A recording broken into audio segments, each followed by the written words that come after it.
안녕하세요. 오늘도 사연사롱을 찾아주셔서 감사합니다. 저는 결혼을 앞두고 있는 예비신부예요. 직장을 다니면서 결혼 준비를 하고 있어서 매일매일이 전쟁 같네요. 그래도 남편이 많이 도와주고 있어서 힘들지만 행복하게 결혼 준비를 하고 있어요. 얼마 전 양가 부모님의 한복과 양복을 맞춰드렸어요. 기분이 참 이상하더라고요. 엄마는 한복을 입어보시면서 눈물을 보이셨어요. 나는 아직도 우리 딸이 시집을 간다는 게 실감이 안 나. 엄마랑 조금만 더 같이 살면 안 될까? 그 말을 들으니 왠지 가슴이 짠했어요. 사실 저는 지금 이 순간 자체가 믿기지 않았거든요. 제 인생에 절대로 없을 거라고 단언했던 것들이니까요. 사랑, 결혼, 그리고 엄마, 아빠요. 제 어린 시절은 평탄하지 않았어요. 기억할 만한 예쁜 추억은 드물었죠. 사실 인간은 나쁜 걸 더 많이 기억한다고 하잖아요. 그 말대로라면 제게 행복했던 기억은 없다고 해도 과언이 아닐 거예요. 제가 가지고 있는 가장 오래된 기억 중 하나를 떠올려 보자면 그 기억은 저를 차가운 돌계단 아래 앉혀놓던 제 엄마의 모습이에요. 저의 생물학적 친엄마요. 저는 그날 친엄마 손에 버려졌어요. 지금의 제 엄마는 저를 낳지는 않았지만 친딸처럼 저를 아껴주시거든요. 저를 호적에도 올려주셨고요. 친엄마한테 버려지던 당시 저는 4살이었어요. 사실 4살이라고는 하지만 그때가 1월이었기 때문에 3살에서 벗어난 지 얼마 안 되는 나이였죠. 제 친엄마는 그런 저를 엄동설한 속에 돌계단 위에 앉혔어요. 엄마가 나중에 돈 많이 벌면 데리러 올게. 그러니까 여기서 기다리고 있어. 알았지? 엄마 얼굴 잊어버리지 말고 기다려야 해. 그 말만 남기고 저를 두고 떠났어요. 순식간에 일어난 일이라 저는 울지도 못하고 그저 앉아 있었죠. 한 20분 정도 그렇게 앉아 있었을까요? 누군가 문을 열고 나왔어요. 목사님, 여기 왜 나이가 앉아 있어요?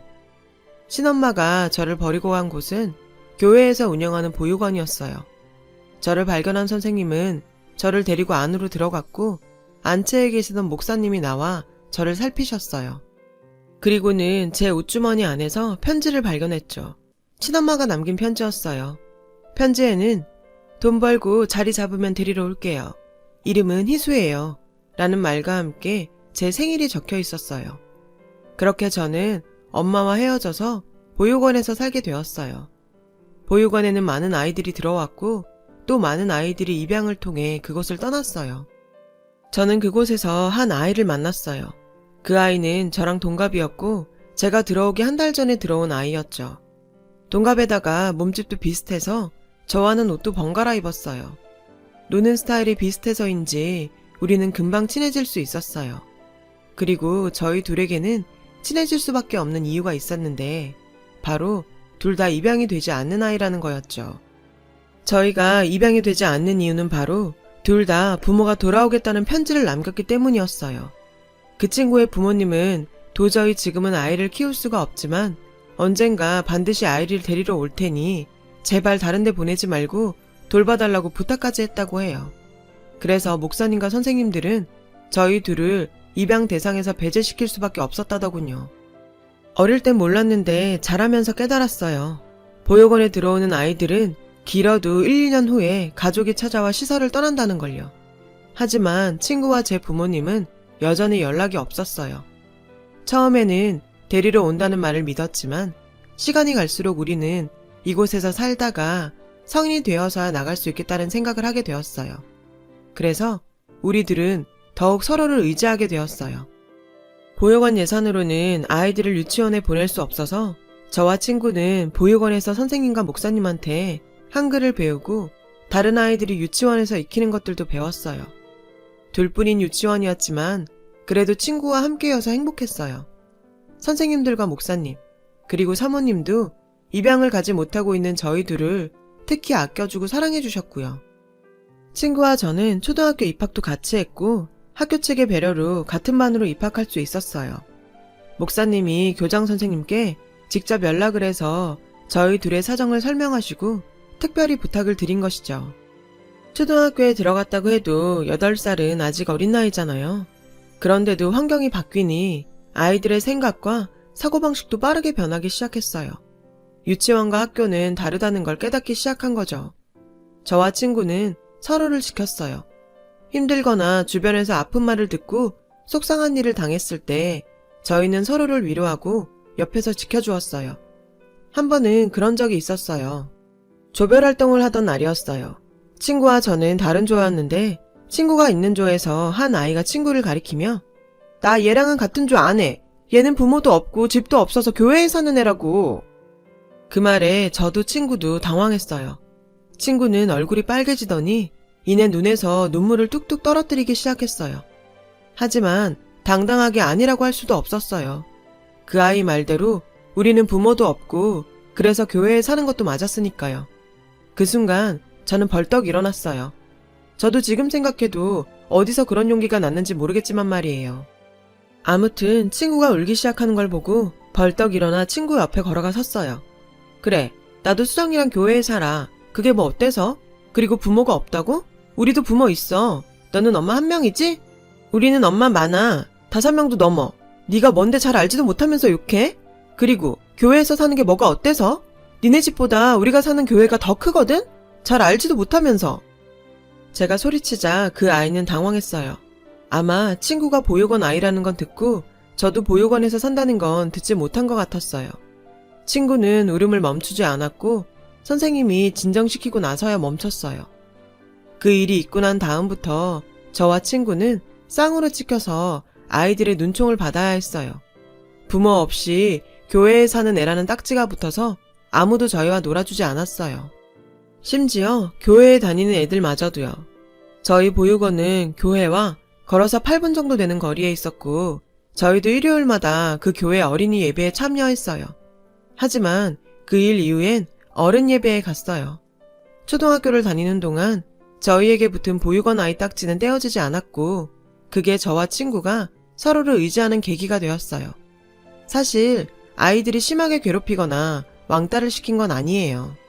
가끔 대놓고 신경을 건드리는 경우는 있었지만 그럴 때면 제가 사납게 달려들었고 금방 꼬리를 내리더라고요. 아이들은 저희가 다른 환경에서 사는 게 보이지 않는 벽을 만드는 것 같았어요. 그래도 저희는 괜찮았어요. 서로 의지하면 됐으니까요. 친구 여러 명 두면 뭐해? 진짜 친구 한 명만 있으면 되지. 하면서 우리는 항상 붙어 다녔어요. 그렇게 초등학교 생활을 마친 우리는 같은 중학교에 진학하게 되었어요. 중학교에 가면 공부도 어려워지고 고등학교 생각도 해야 하니까 둘이서 더 열심히 해보자고 얘기했었죠. 그런데 뜻밖의 상황이 벌어진 거예요. 저는 아직도 그날이 기억나요. 중학교 입학을 앞둔 2월이었어요. 친구와 저는 선생님들이 주신 용돈을 모아서 밖에서 점심을 먹고 들어왔어요. 막 보육원에 들어섰는데 선생님들이 한 곳에 모여 계셨어요. 한눈에 봐도 무슨 일이 있다는 걸 알 수 있었어요.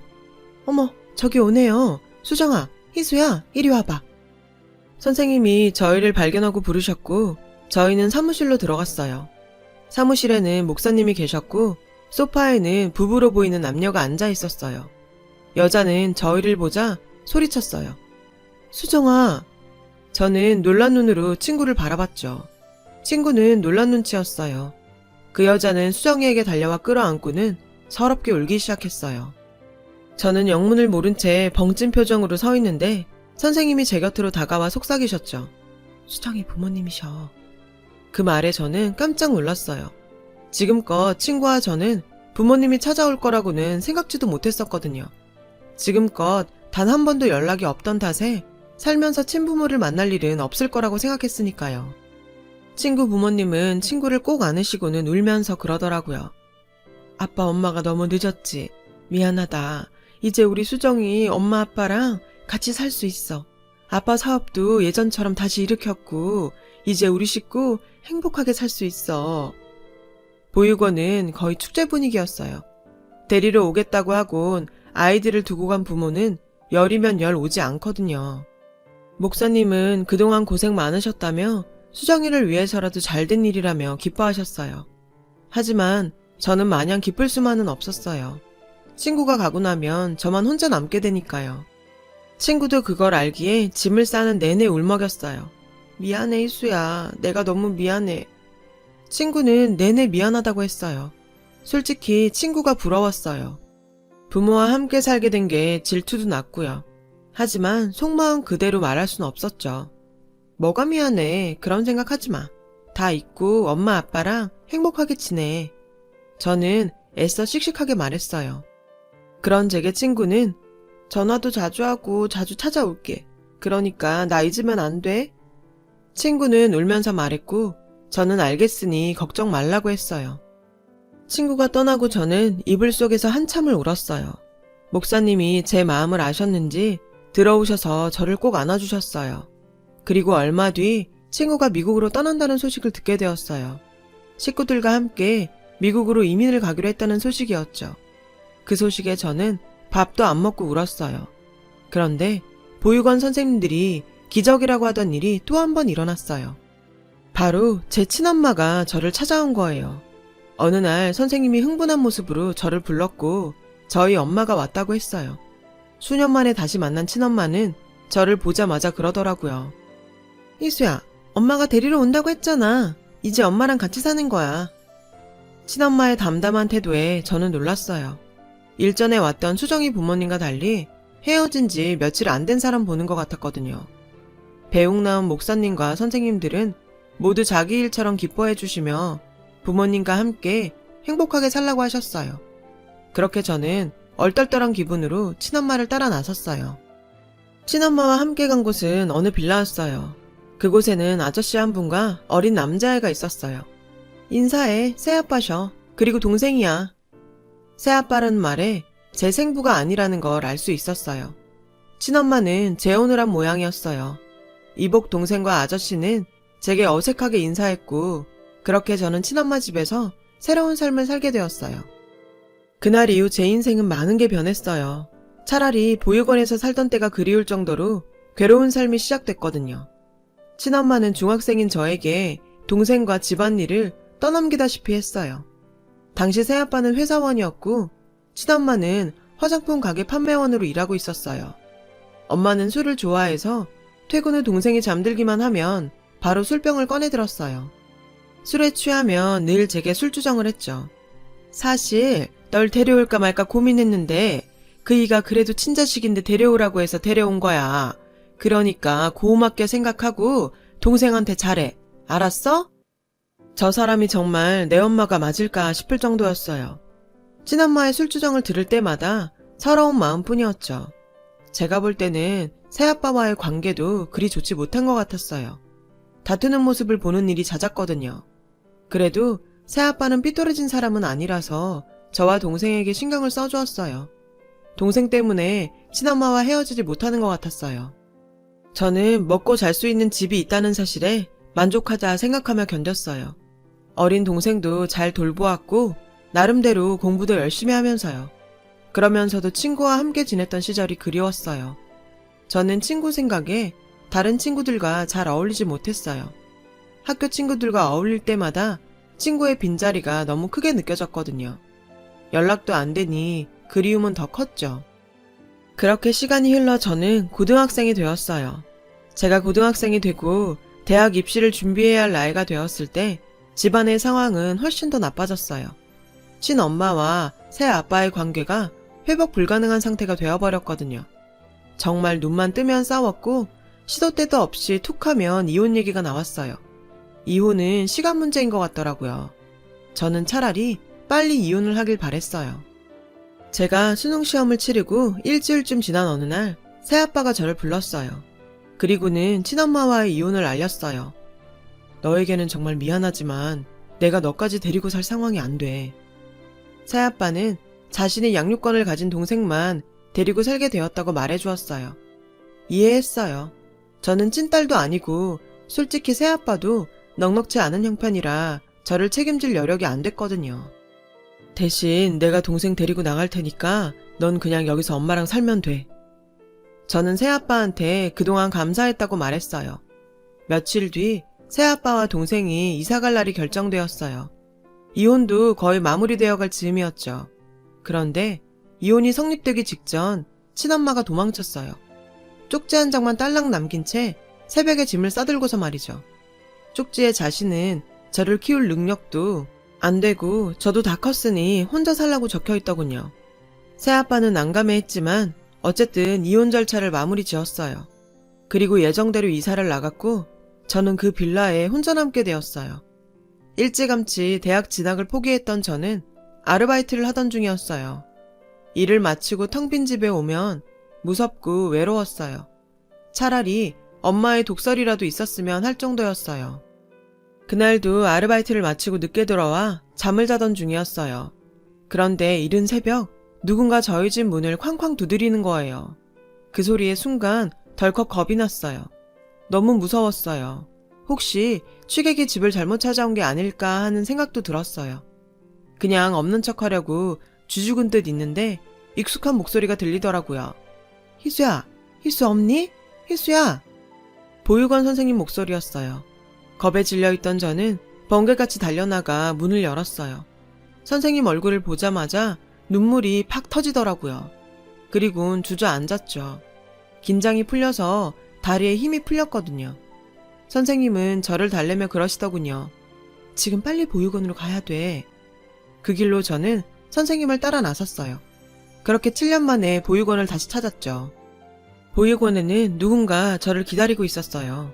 중년의 여자분이셨죠. 그분은 저를 보시더니 눈물을 글썽이며 다가와 저를 끌어안으셨어요. 그런데 그 여자분이 낯설지 않은 거예요. 분명 어디서 본 것 같은데 기억이 안 나더라고요. 그때였죠. 옆에서 선생님이 그러시는 거예요. 수정이 어머니셔. 기억 안 나니? 저는 그제야 그분을 알아보았어요. 그런데 친구는 보이지 않았어요. 선생님은 저와 친구 어머니를 앉히고는 제 손을 꼭 잡고 말씀하셨어요. 희수야, 놀라지 말고 들어. 수정이가 죽었대. 너무나 기가 막힌 소식에 저는 머리를 한 대 맞은 듯한 기분이었어요. 친구의 어머니를 바라보자 울면서 고개를 끄덕이시더라고요. 교통사고였어. 라는 말을 하시면서요. 충격적인 소식에 저는 아무 말도 할 수 없었어요. 그저 눈물만 흐를 뿐이었죠. 친구 어머니는 저를 꼭 안아주셨어요. 그리고 저와 함께 흐느껴 우셨어요. 그 자리에 있던 선생님도 마찬가지였죠. 수정이가 항상 네 얘기를 했어. 너 아니었으면 못 버텼을 거라고. 수정이가 죽기 전에 남긴 말이 있어. 자기가 죽으면 희수 너를 찾아서 자기 대신에 딸처럼 키워달라더라. 수정이가 죽고 한동안 시리에 빠져 지내시던 수정이 부모님은 딸의 유언을 떠올리곤 저를 찾아오신 거였어요. 하지만 보육원 선생님을 통해 제가 엄마를 따라 보육원을 나갔다는 얘기를 들으시곤 일단 저를 만나서 수정이 부고를 전해주려고 저를 부르셨다고 하셨어요. 수정이 어머니는 제게 어떻게 지내냐고 물으셨고 저는 지금까지 있었던 일을 모두 말했어요. 고아나 다름없는 처지가 된 제 사정을 들으신 수정이 어머님은 제 손을 잡고는 그러셨어요. 나랑 같이 가자. 수정이 유언대로 내 딸이 되어서 우리랑 같이 살자. 저는 그 말을 듣고 집으로 돌아와서 며칠을 고민했어요. 아무리 친구 유언이라지만 엄연히 저와는 남남인데 그분들의 딸이 된다니 너무 염치 없는 일인 것 같았어요. 내 부모한테 버림받고 남의 부모랑 산다는 것도 말이 안 되는 것 같았고요. 게다가 친구가 죽자마자 친구 자리를 뺏는 것 같아서 더더욱 따라가겠다는 말을 꺼낼 수 없었죠. 그러면서도 한편으로는 눈 딱 감고 따라갈까 하는 생각도 했어요. 솔직히 세상에 혼자 떨어진 것처럼 큰 집에 덩그러니 혼자 사는 것도 너무 무섭고 외로웠거든요. 두 가지 생각이 다 들었죠. 하지만 친구 어머니는 저를 포기하지 않으셨어요. 틈날 때마다 찾아와서 저를 설득하셨어요. 나보다 수정이에 대한 기억을 더 많이 갖고 있는 사람이 희수 너야. 우리 서로 수정이를 기억하면서 앞으로 남은 인생 엄마랑 딸로 서로 아끼면서 살자. 수정이 목까지 그렇게 살자고. 딸 잃은 친구 엄마의 애처로운 모습에 저는 조금씩 흔들리기 시작했어요. 결국 저는 친구 부모님의 딸로 입양되는 것에 동의했어요. 그리고 수정이 어머니를 따라 미국으로 가게 되었어요. 친구 아버지도 저를 무척 반겨주셨어요.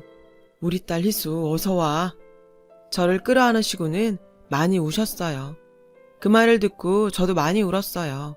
그날 저는 친구가 쓰던 방에서 친구의 옷가지와 물건들, 그리고 큰 상자에 소중히 보관되어 있는 저와 친구의 사진과 추억이 담긴 물건들을 보고 밤새도록 울었어요. 처음에는 친구 부모님을 엄마 아빠라고 부르는 게 어색했어요. 하지만 두 분은 제가 편해질 때까지 기다려주셨죠. 그런 두 분 덕분에 저는 낯선 미국 생활에 조금씩 적응을 하게 되었고 더 이상 부모 없는 서름을 겪지 않아도 되었어요. 집에 오고 1년이 조금 안 돼서 저는 처음으로 엄마 아빠라고 부르게 되었어요. 두 분은 울먹이며 저를 안아주시더군요. 저는 뒤늦게 미국에서 대학을 나왔고 남편도 미국에서 만났어요. 남편은 유학생이었어요. 그래서 우리는 결혼식을 2번 하기로 했어요. 한국에서는 가족들과 하고 미국에서는 미국 친구들과 하기로 했어요. 한국에 들어왔을 때 보육원에 청첩장을 드리려고 들렀는데 선생님께서 그러시더라고요. 희수야, 너 미국 가고 너희 엄마한테 연락이 왔었어. 친엄마는 저를 다시 찾고 싶다고 했다더군요.